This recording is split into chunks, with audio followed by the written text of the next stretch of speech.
Good morning, welcome to Zee Telugu news. నేను సునీత. ఇక details చూద్దాం. తెలంగాణలో రాబోయే 4 రోజులు భారీ వర్షాలు కురుస్తాయని హైదరాబాద్ వాతావరణ కేంద్రం అధికారికంగా ప్రకటించింది. అయితే బంగాళాఖాతంలో మరో అల్పపీడనం ఏర్పడబోతుందని, దీనివల్ల రాష్ట్రంలో అతి భారీ వర్షాలకు ఛాన్స్ ఉందని కూడా తెలిపారు. ఇక హైదరాబాద్, రంగారెడ్డి జిల్లాలకు ఆరెంజ్ అలర్ట్ జారీ చేశారు. ఉరుములు మెరుపులతో కూడిన వర్షాలు కురుస్తాయని సూచించారు. ఆదిలాబాద్, మంచిర్యాల, సిరిసిల్ల, మహబూబాబాద్, కామారెడ్డి, సిద్దిపేట, జనగామ జిల్లాల్లో అతి భారీ వర్షాలు పడతాయని తెలిపింది.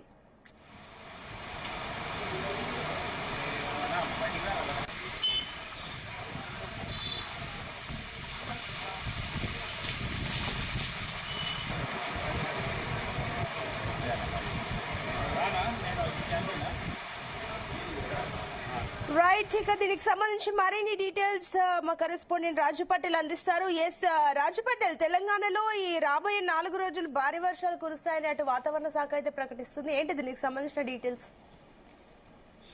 హైదరాబాద్ వాతావరణ శాఖ అయితే బిగ్ అలర్ట్ జారీ చేసింది సునీత. ఎందుకంటే రాబోయే 4 రోజుల పాటు అత్యంత భారీ వర్షాలు కురుస్తాయని కూడా సమాచారం అందజేసింది.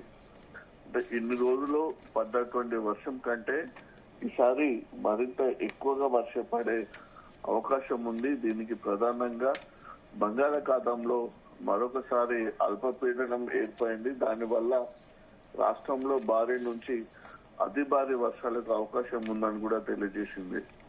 దీంతో చాలా జిల్లాల్లో కూడా అత్యధికంగా ఈసారి ఈ సీజన్ లో వర్షపాతం నమోదయ్యే అవకాశం ఉండే విధంగా కూడా వాతావరణంలో మార్పులు రాబోతున్నాయని కూడా వాతావరణ కేంద్రం తెలిపింది. ముఖ్యంగా ఆదిలాబాద్, మంచిర్యాల, సిరిసిల్ల, మహబూబాబాద్, కామారెడ్డి, సిద్దిపేట, జనగామ జిల్లాలో అతి భారీ వర్షాలు పడే అవకాశం ఉంది.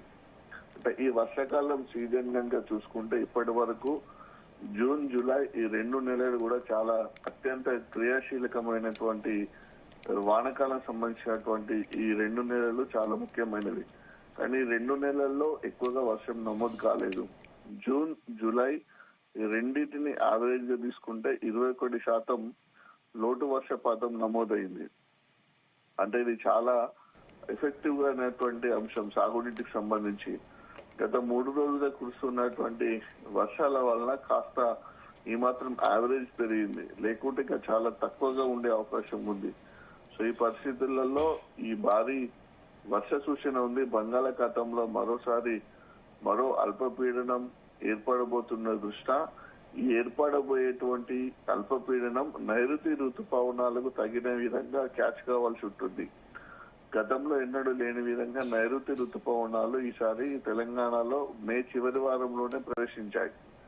దీంతో అప్పుడున్నటువంటి సిచ్యువేషన్ ప్రకారమైన అటు ఆ వాతావరణ శాఖ అధికారులు అయినా సరే, సాధారణంగా వెదర్ ఎక్స్పర్ట్స్ అయినా సరే ఈసారి భారీ వర్షాలు ఉంటాయి, నైరుతి ఋతుపవనాల ఆగమనం ముందే జరిగిందని ఒక అంచనాకు వచ్చారు. కానీ నైరుతి ఋతుపవనాలు ఆగమనం జరిగింది. నైరుతి ఋతుపవనాలు వీచే క్రమంలో వర్షం పడడానికి కావాల్సినటువంటి అల్పపీడన ద్రోణి ప్రభావం ఎక్కువగా లేకపోవడంతో ముందే వచ్చినటువంటి రైతుకు నైరుతి ఋతుపవనం వల్ల ఎలాంటి ఉపయోగం లేకుండా పోయింది. సో దాన్ని చాలా లేట్ గా శాస్త్రవేత్తలు గమనించడం జరిగింది.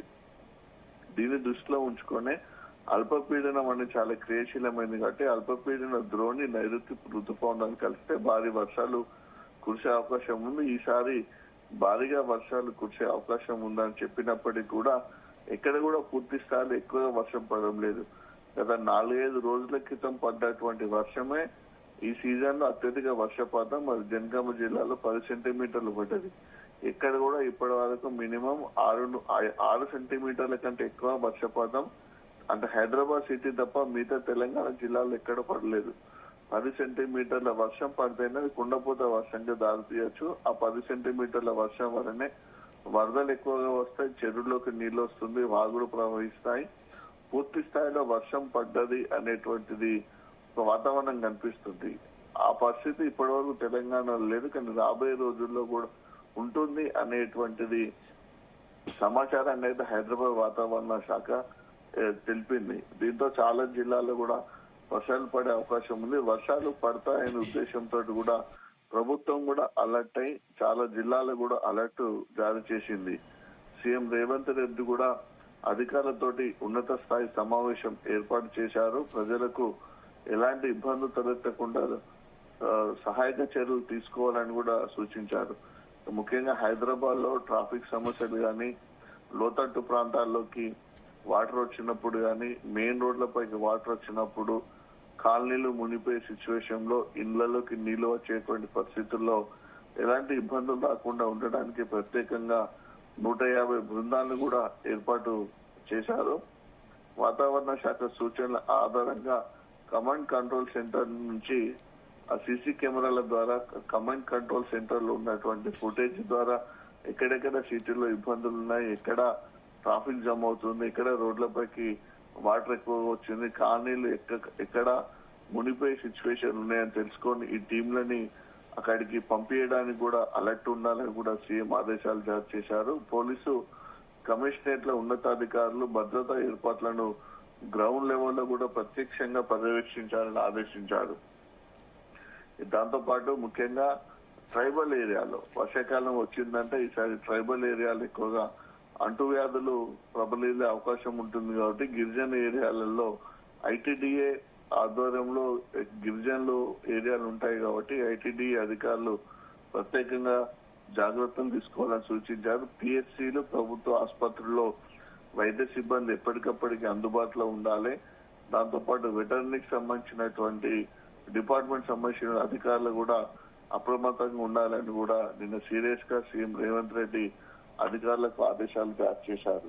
సో ఈ పరిస్థితులలో ఆల్రెడీ ఇప్పటికే ప్రతి జిల్లాలో కూడా కలెక్టరేట్ లో హెల్ప్ లైన్ సెంటర్ ఏర్పాటు చేశారు. ఒక హెల్ప్ లైన్ నెంబర్ ని కూడా ఆల్రెడీ ప్రజలకు అందుబాటులో ఉంచడం జరిగింది. వరదలు వచ్చినప్పుడు, మునిపోయే సిచ్యువేషన్ ఉన్నప్పుడు, రాకపోకలు బంద్ అయినప్పుడు, పవర్ ప్రాబ్లం ఇబ్బంది ఉన్నప్పుడు, విద్యుత్ సమస్య సంబంధించినటువంటి ఎఫెక్ట్ ఎక్కువగా ఉన్నప్పుడు ఈ కంట్రోల్ నెంబర్ జిల్లాలో ఉన్నటువంటి హెల్ప్ లైన్ నెంబర్ కి ఫోన్ చేస్తే తక్షణమే స్థానికంగా అందుబాటులో ఉన్నటువంటి అధికారులు వచ్చి ఆ సమస్యను క్లియర్ చేసే అవకాశం ఉంటుంది.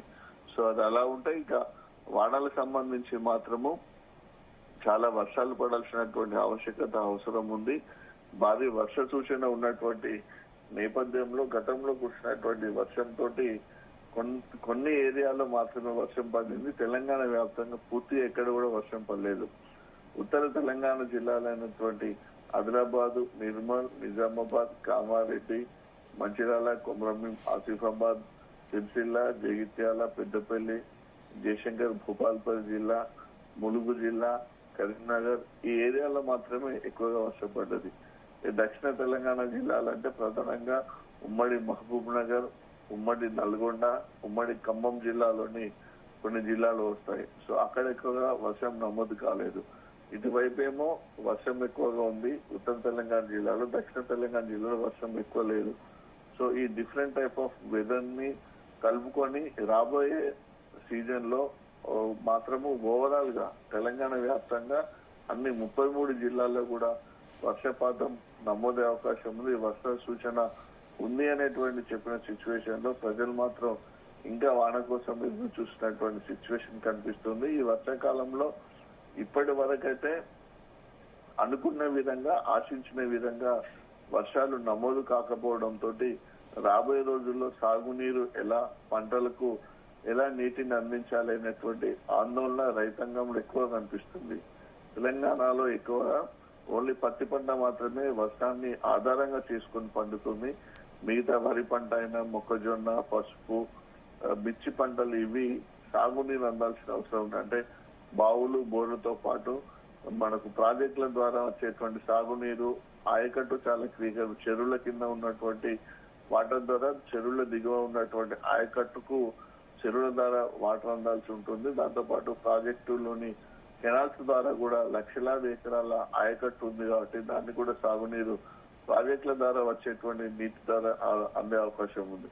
సో కాబట్టి ఇటు చెరువుల్లో కానీ, ఇటు ప్రాజెక్టులు కానీ ఏ ఒక్క చెరువు కూడా పూర్తిగా నిండింది లేదు, ఏ ఒక్క ప్రాజెక్టు కూడా పూర్తిగా నిండింది లేదు. అంటే కృష్ణా నదికి సంబంధించి శ్రీశైలం ప్రాజెక్టు తప్పితే మిగతా గోదావరి నది పరివాహక ప్రాంతాలకు సంబంధించిన ప్రాజెక్టుల విషయంలో మెయిన్ గా. సో నేపథ్యంలో భారీ వర్ష సూచన ఉందని వాతావరణ శాఖ చెప్పిన నేపథ్యంలో ప్రజలు అటు అన్నదాతలు కూడా అదే కోరుకుంటున్నటువంటి పరిస్థితి తెలంగాణలో ఉంది Sunitha. Right Raju Patel, thank you for the update. ఇక రాష్ట్రంలో జూన్ నుంచి ఇప్పటి వరకు సగటుతో పోలిస్తే 21% తక్కువ వర్షపాతం నమోదైంది. గత 3 రోజులుగా కురుస్తున్న భారీ వర్షాలను దృష్టిలో పెట్టుకుని అన్ని శాఖల అధికారులను అప్రమత్తంగా ఉండాలని సీఎం రేవంత్ రెడ్డి ఆదేశించారు. ప్రజలకు ఎలాంటి ఇబ్బందులు తలెత్తకుండా చర్యలు తీసుకోవాలని సూచించారు. హైదరాబాద్ నగరంలో ట్రాఫిక్ సమస్యలు రాకుండా 150 ప్రత్యేక బృందాలను ఏర్పాటు చేసినట్టు తెలిపారు. వాతావరణ శాఖ సూచనల ఆధారంగా కమాండ్ కంట్రోల్ సెంటర్తో పాటుగా సమన్వయం చేస్తూ టీంలను ముందుగానే పంపుతున్నట్లు సీఎం వెల్లడించారు. ఇక పోలీస్ కమిషనరేట్ల ఉన్నతాధికారులు భద్రతా ఏర్పాట్లను గ్రౌండ్ లెవెల్లో ప్రత్యక్షంగా పర్యవేక్షించాలని ఆదేశించారు.